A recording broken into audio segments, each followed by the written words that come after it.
धर्म प्रेमी बंधुओं, मेरी माताओं तथा बहनों, आप सभी का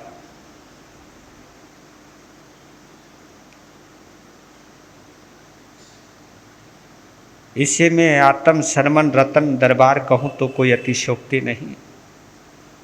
इस दरबार में आप सभी का हार्दिक हार्दिक स्वागत करता हूँ और सभी के उज्जवल भविष्य की मंगल कामना करता हूँ।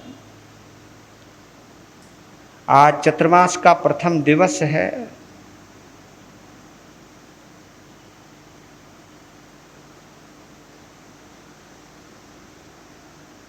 और ये सौभाग्य हर किसी को नहीं मिलता, क्योंकि प्रसिद्ध तो चातुर्मास है,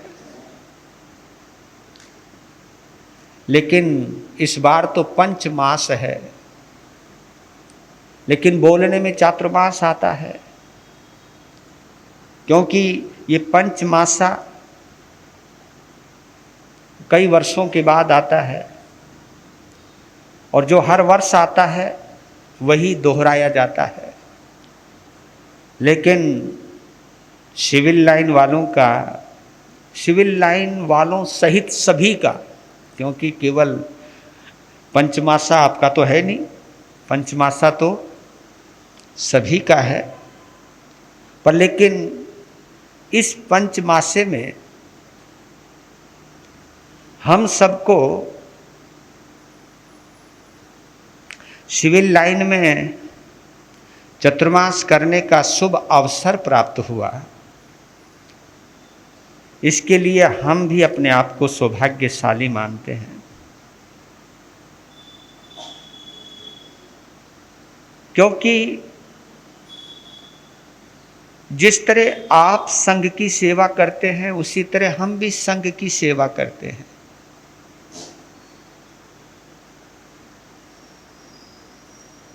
आपके कर्तव्य का दायरा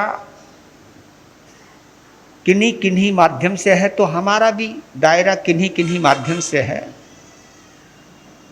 लेकिन जब हम मिल जाते हैं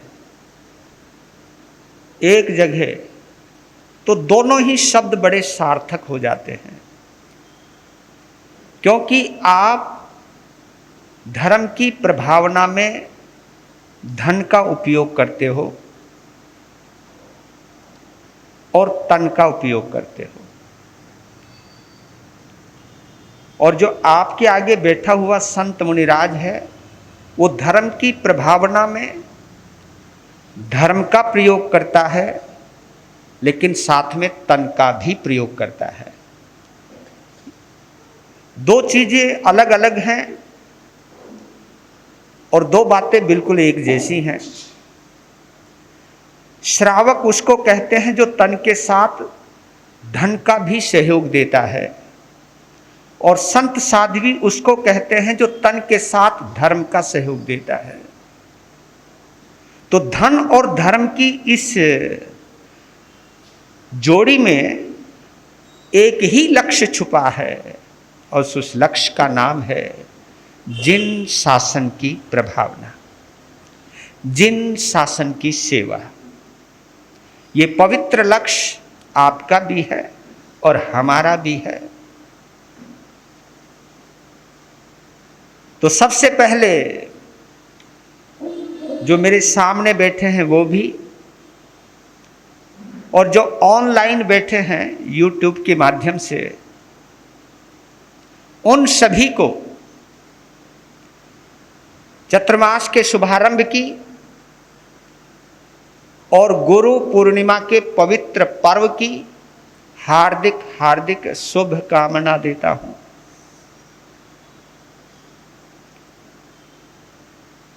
मैं स्वयं सहित आप सभी के सौभाग्य की सराहना करता हूं कि जो इस आंगन में उपस्थित है वो कहीं न कहीं किसी न किसी गुरु और गुरानी से जुड़ा हुआ है, क्योंकि इस आंगन का रास्ता गुरु और गुरानी ही दिखाते हैं, या गुरु और गुरानी के माध्यम से ही आते हैं।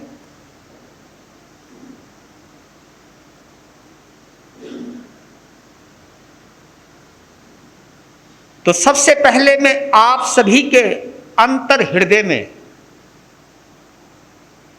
अंतर जगत में विराजमान सभी सद्गुरुओं को नमन करता हूं, क्योंकि मेरे गुरु मेरे लिए जितना महत्वपूर्ण है उतने ही महत्वपूर्ण आपके लिए आपके गुरु हैं। गुरु कोई छोटा और बड़ा नहीं होता है। जिसकी प्रेरणा से हम धर्म के रास्ते पर चलते हैं, जिनकी प्रेरणा से हम चरम चक्षुओं के साथ साथ दिव्य दृष्टि संपन्न बनते हैं, ऐसे सद्गुरुओं को मैं नमन करता हूं। एक ये वो नौकरी है जिस नौकरी में कोई स्वार्थ नहीं होता, या ये वो नौकरी है जहां संसार को पाने की कोई ख्वाहिश नहीं होती। ये वो नौकरी है जिस नौकरी के माध्यम से हम संसार से सिद्ध अवस्था की प्राप्ति करने का अभ्यास प्रयास करते हैं। ये वो नौकरी है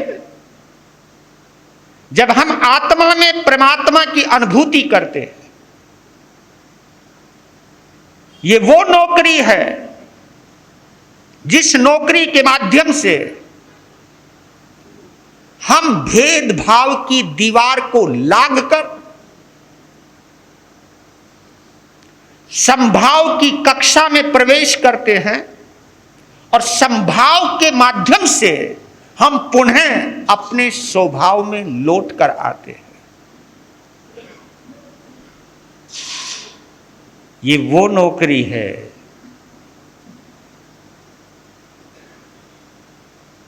जहां शिष्य भी कभी ना कभी गुरु बनता है, सद्गुरु बनता है, परम गुरु बनता है।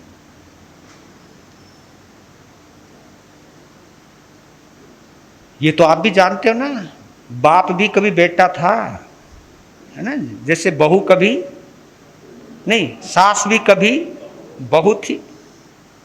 जैसे सास कभी बहू थी, तो ऐसे बाप भी तो कभी बेटा था, तो गुरु भी कभी शिष्य था। भगवान भी कभी भक्त था, क्योंकि भक्त ही भगवान बनता है, शिष्य ही गुरु बनता है, पुत्र ही पिता बनता है, बहू ही सास बनती है। पर लेकिन उस अस्तित्व को स्वीकार करना पड़ता है। बीज ही बरगद बनता है, बीज ही वृक्ष बनता है।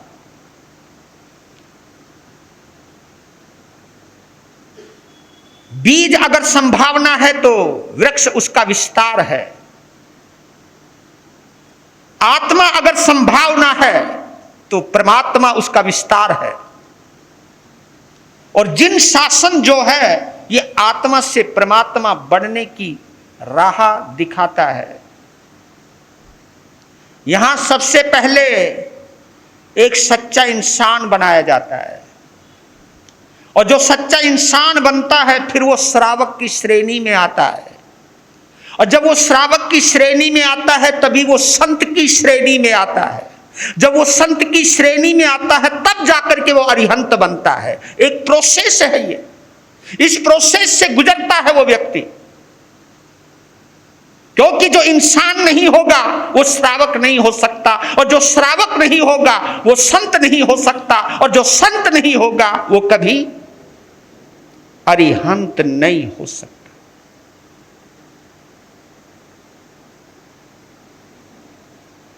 इस प्रक्रिया का कोई उल्लंघन नहीं कर सकता।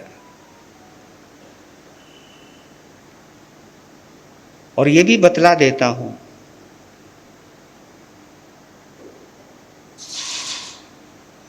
जो चतुर्मास होते हैं ना,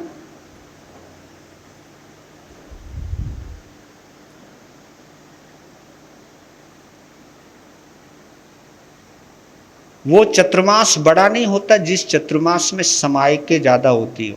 मैं नोट कर लीजिए, मैं कभी, क्योंकि शुरुआत ऐसी हुई है कभी आप कंफ्यूज हो जाओ।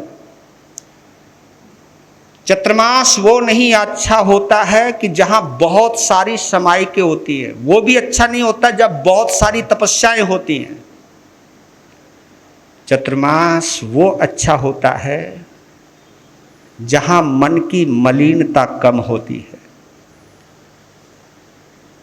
चतुर्मास वो अच्छा होता है जहां रिश्तों पे पड़ी हुई धूल झड़कर साफ हो जाती है। चतुर्मास वो अच्छा होता है जहां व्यक्ति संगठित होता है। चतुर्मास वो अच्छा होता है जब बिछड़े हुए भाई आपस में मिलते हैं। चतुर्मास वो ऐतिहासिक होता है।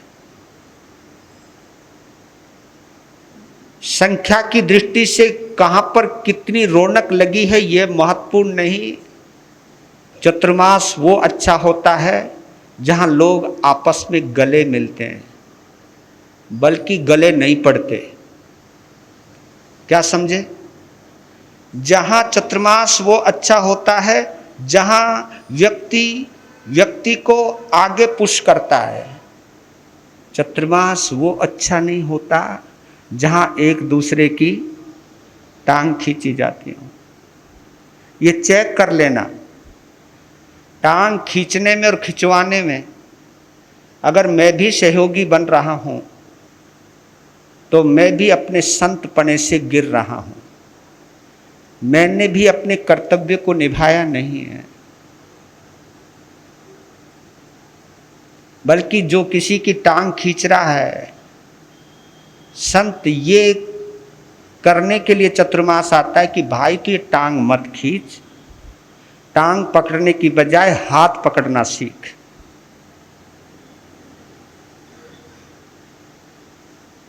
गिरते हुए को थामना सीख।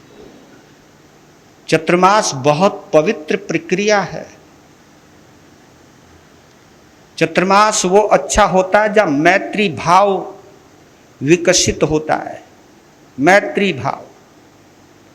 और याद रख लेना, जिस चतुर्मास में मोहनीय कर्म प्रबल हो जाए वो चतुर्मास घटिया हो जाता है। मोहनीय कर्म, गौर कीजिएगा शब्द अगर आपके समझ में आते जाए तो।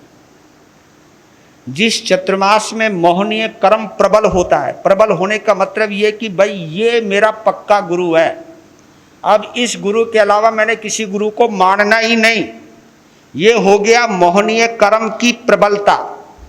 लेकिन इस गुरु ने मुझे सब गुरुओं से जोड़ दिया, यह है मैत्री भाव की प्रबलता। तो चतुर्मास मैत्री भाव को प्रगाढ़ करने के लिए होता है। चतुर्मास मैत्री भाव को प्रभावी करने के लिए होता है। मैं यहां चतुर्मास कोई ग्रुपिज्म तैयार करने के लिए नहीं करता हूं। अगर मेरा यह मकसद है कि यहां मैं अपना एक ग्रुप तैयार करके जाऊंगा तो मैं चतुर्मास की आत्मा की हत्या कर रहा हूं। और चतुर्मास की आत्मा की नहीं बल्कि जिन शासन की हत्या कर रहा हूं।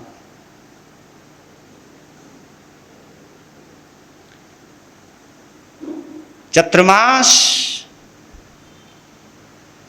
अगर मुख पट्टी बांधने की प्रेरणा देता है तो बहुत अच्छी बात है, ये मैत्री भाव का प्रतीक है, मुख वस्त्रिका।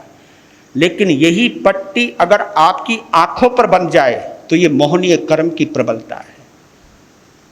ये पट्टी अगर हमारे मुंह पे रहती है तो ये जीवों की रक्षा करती है, और यही पट्टी अगर मुंह से हटकर, क्योंकि कई लोग ऐसे भी होते हैं कि वो गुरु महाराज आएंगे तो ही हम समाय करेंगे। भाई इन महाराज के समाय कोई होती है, पाप होता है। धारणाएं इतनी गजब की होती है, मतलब मन पसंद महाराज के पास ही समायिक होएगी, औरों की जगह तो पाप हो जाएगा। नहीं नहीं,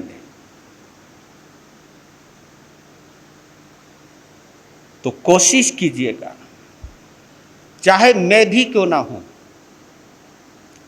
मैं भी अगर आपकी आंखों पर पट्टी बांध रहा हूं तो मैं धर्म की प्रभावना नहीं कर रहा हूं, क्योंकि आंखों पे पट्टी बंधने का मतलब है कट्टरवादी बनना, और मुख पर पट्टी बंधने का मतलब है अनेकांतवादी बनना। मुख वस्त्रिका पे पट्टी बंधने का मतलब है कि सभी अच्छे लगे, आंखों पे पट्टी बंधने का मतलब है कि कोई विशेष अच्छा लगे, क्योंकि जब विशेष पर बात आती है तो बाकी सब अवशेष हो जाते हैं, अवशेष यानी नष्ट हो जाते हैं। तो चतुर्मास मैत्री भाव का विस्तार करने के लिए होता है। मेरे कहने का भाव यह है, धर्म की प्रभावना करने के लिए होता है। मेरा भाव यह है,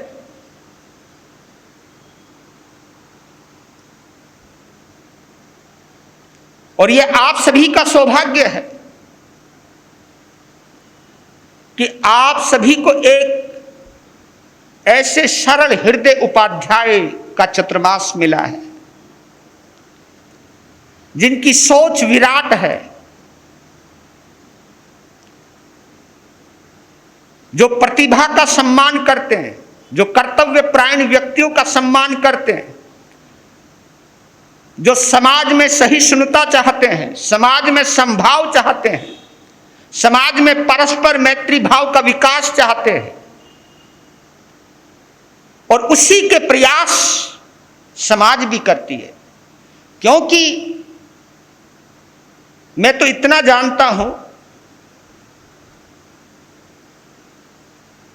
क्योंकि जितना बड़ा कर्तव्य तुम्हारा है उससे भी बड़ा कर्तव्य हमारा है। क्योंकि कोई भी समाज किसी भी साधु साध्वी का चतुर्मास एक ही भाव से करवाता है कि मेरे समाज में प्रेम बढ़े, प्यार बढ़े, धर्म का व्यवहार बढ़े, आपस में भाईचारा बढ़े, आपस में प्रेम भाव बढ़े। तो ये विश्वास मेरी समाज का हम संतों के ऊपर होता है। तो उस विश्वास पर खरा उतरने की जिम्मेवारी हमारी भी है। और मैं बताऊं आपको, जो भगवान महावीर से जुड़ा हुआ है, कोई भी साधु हो, कोई भी श्रावक हो, कोई भी श्राविका हो, कोई भी साध्वी हो, जो भगवान महावीर से जुड़ा है,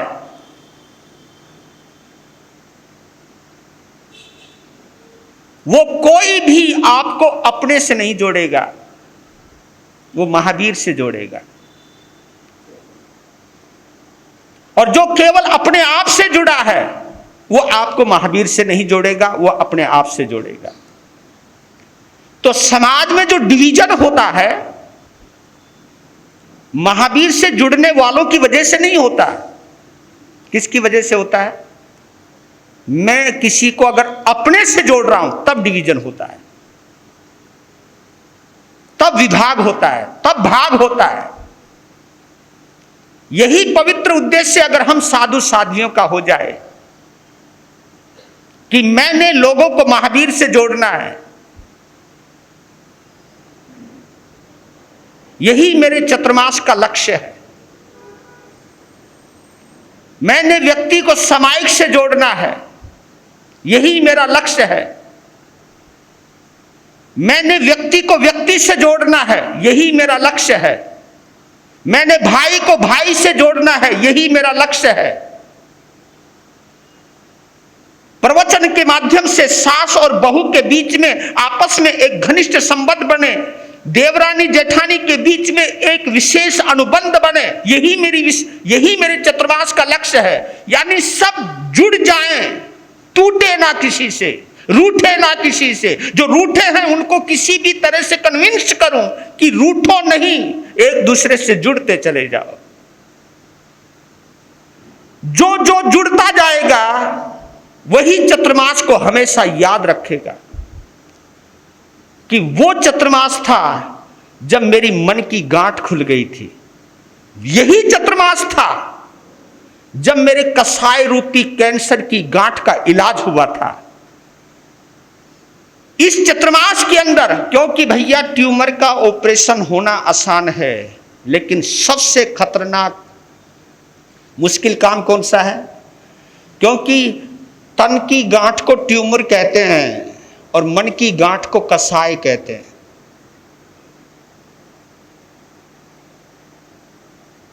चतुर्मास क्योंकि तन की गांठ के लिए हॉस्पिटल हैं और मन की गांठ के लिए स्थानक है। ये भी हॉस्पिटल है, ये भी औषधालय है। यहां पर भी बीमारी के इलाज किए जाते हैं और यहां पे भी भैया 6 डॉक्टर आए हुए हैं। टेंशन लेने का नहीं, पर लेकिन साथ में कहे तो टेंशन देने का भी नहीं, क्योंकि अगर टेंशन लेओगे तो टेंशन दोगे भी, और जो टेंशन लेता नहीं वो टेंशन देता भी नहीं। कई लोग कहते हैं जी हम टेंशन लेते नहीं बल्कि टेंशन देते हैं। मैं कहता हूं कि टेंशन देने वाला खुद टेंशन में रहता है। ये मत समझना, कहने वाला कोई कुछ भी कहे कि हम टेंशन लेते नहीं टेंशन देते हैं, लेकिन एक बात कहता हूं, बिना टेंशन लिए तुम किसी को टेंशन दे ही नहीं सकते। टेंशन लेने वाला ही टेंशन देता है, खुश रहने वाला हमेशा खुश रहता है। मेरा तो एक स्लोगन है, हिंदी और इंग्लिश का मिक्सचर है वो, खुश रहना ऑलवेज, नाराज होना नॉनवेज। क्या बोला? खुश रहना ऑलवेज, नाराज होना नॉनवेज, जिसको नॉनसेंस बोलते हो आप, नॉनवेज।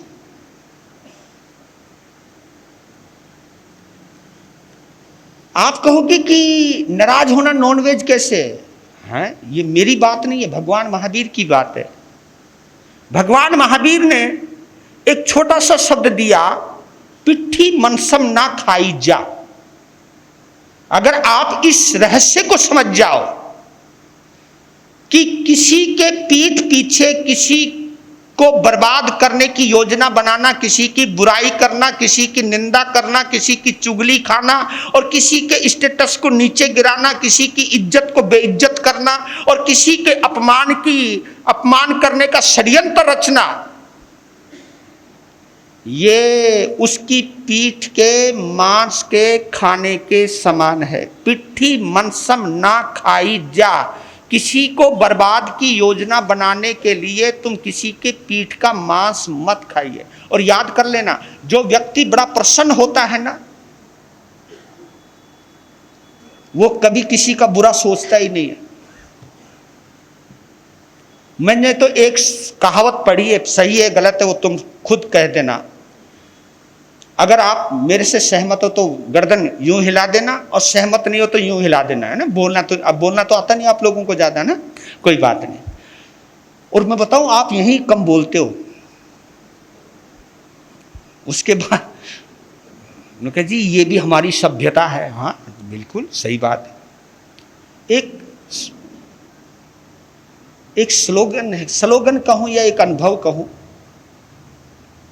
दुखी रहने वाला ही दुखी करता है। यूं करो या यूं करो, नहीं, गर्दन कुछ की है। जो दुखी होगा वो दुखी करेगा और जो प्रसन्न होगा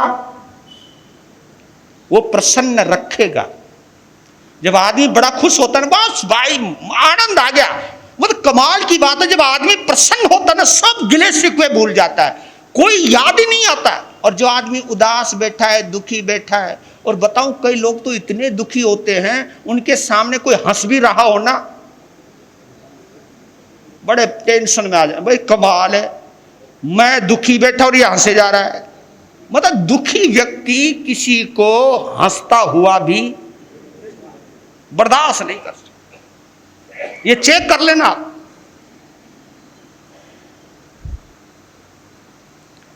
तो भगवान महावीर ने जो समय की परिभाषा की है वो खुश रहने के लिए की है।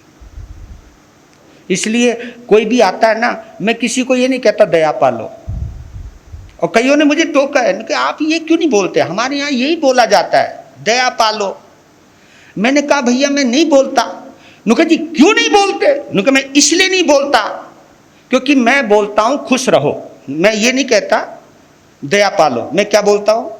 खुश रहो। नुका ये खुश रहो क्यों बोलते? नुका खुश रहोगे तो खुश रखोगे, दया अपने आप पाल लोगे आप।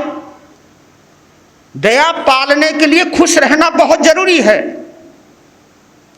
दया पालने के लिए प्रसन्न रहना बहुत जरूरी है। खुश रहना सीख जाओ बस। और ये चौमासा आप लोगों को खुश रखने के लिए किया गया है। खुशी आपके अंदर छुपी हुई है, वो किसी तरह से आपके चेहरे पर आ जाए, वो खुशी आपके रोम रोम में आ जाए, वो खुशी आपकी जुबान पर आ जाए, वो खुशी आपकी आंखों में आ जाए, वो खुशी आपके कानों में आ जाए, वो खुशी आपके रोम रोम में आ जाए। मैं सच कहता हूं चलते फिरते फरिश्ता बन जाओगे आप। जब आप खुश होते हो तो फरिश्ता होते हो आप, इस धरती के ऊपर फरिश्ता होते हो आप। जब आप कुपित होते हो, क्रोधित होते हो, दुखित होते हो, उस वक्त आप कोई ना कोई षड्यंत्र रच रहे होते हो। मैंने एक और कहावत पढ़ी, पता नहीं गले उतरेगी नहीं उतरी। 2-3 बातों के लिए अनुभवियों ने सावधान करने के लिए बोला।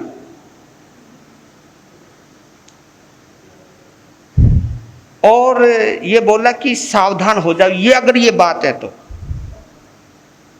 मालूम है उसमें क्या क्या है?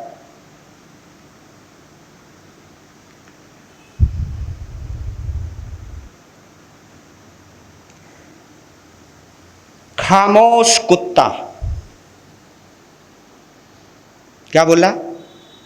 खामोश कुत्ता, शांत नदी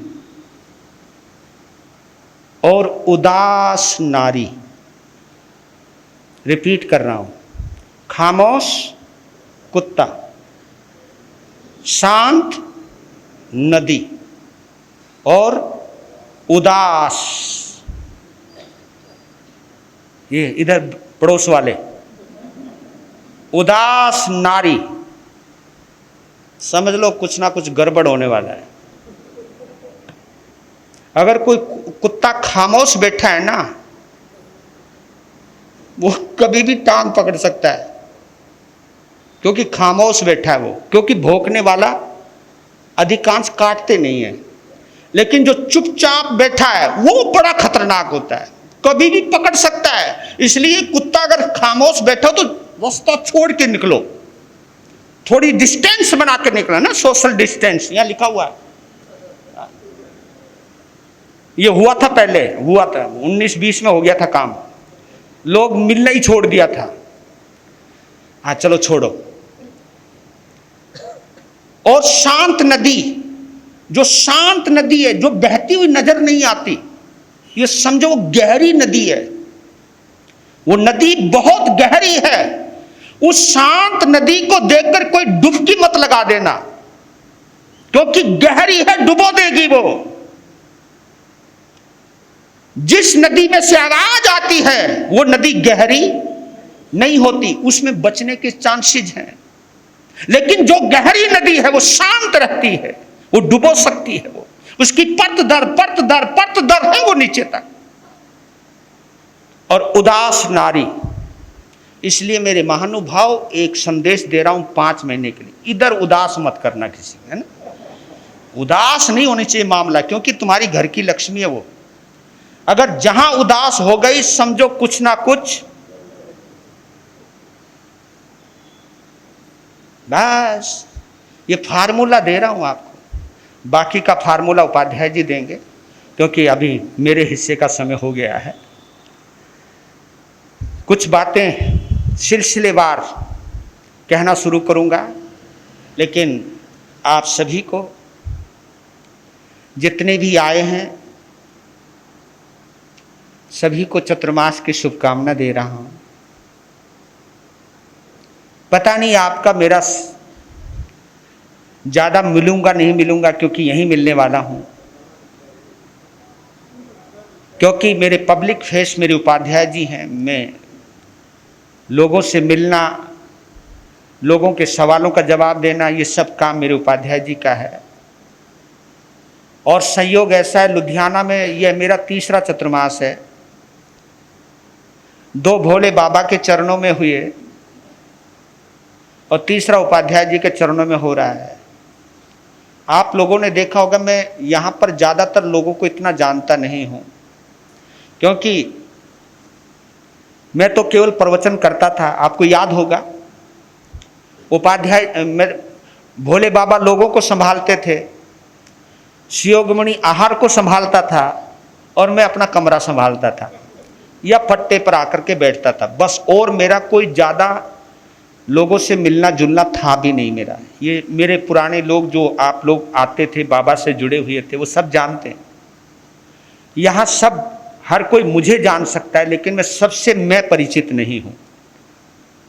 और संयोग ऐसा है, क्योंकि जब मेरे ऊपर कोई बड़ा होता है तो मैं अपना दायरा जानता हूं कि मुझे कहां तक जाना है, उसके आगे मैं जाता नहीं। तो मैं आनंद में रहने वाला हूं। 24 घंटे की ड्यूटी हमारे उपाध्याय जी की, मेरी नहीं। मेरी आपके सामने किस वक्त की ड्यूटी है। हाँ, इतना जरूर है, आपके घर कर तक पहुंचने का मैं प्रयास करूंगा। संत पहुंच भी रहे हैं, मेरे सहयोगी संत बहुत अच्छे हैं। हमारे ऋषभ मुनि जी महाराज हैं, सत्येंद्र मुनि जी महाराज हैं, पुनीत मुनि जी महाराज हैं, हमारे वैभव मुनि जी महाराज हैं। इन सब का हमको सहयोग मिलेगा और बड़े सहयोगी संत हैं, और इन सब की उपस्थिति में मैं आनंद से रहने वाला हूँ। तो मैं यही कह रहा हूँ कि आप सभी को चतुर्मास की बहुत बहुत शुभकामना देता हूँ। जिनका भी मन सुनने का हो तो आने का प्रयास कीजिएगा। अपनी तरफ से आपके लिए उपयोगी ही सुनाने का प्रयास करूंगा, और महावीर को सेंटर में रख करके बोलने का प्रयास करूंगा। कुछ गलतियां हुई तो आप उदार हृदय से हमें माफ कीजिएगा, लेकिन चौमासा भावनात्मक होना चाहिए, सौहार्दपूर्ण वातावरण में होना चाहिए, शांतिपूर्ण वातावरण में होना चाहिए। उसी का ही हम एक प्रैक्टिकल करने आए हैं। बाकी किस प्रवचन और मेरे उपाध्याय जी, वीर नाम के हीरे मोती, गुरु नाम के हीरे मोती, मैं बिखराऊं गले गले, ले लो रे कोई राम का प्यारा, शोर मचाऊं गले गले, ले लो रे कोई गुरु का प्यारा, शोर मचाऊं। दौलत के दीवानों सुन लो, एक दिन ऐसा आएगा, धन दौलत और महल खजाना यहीं पड़ा रह जाएगा। हो धन दौलत और महल खजाना यहीं पड़ा रह जाएगा।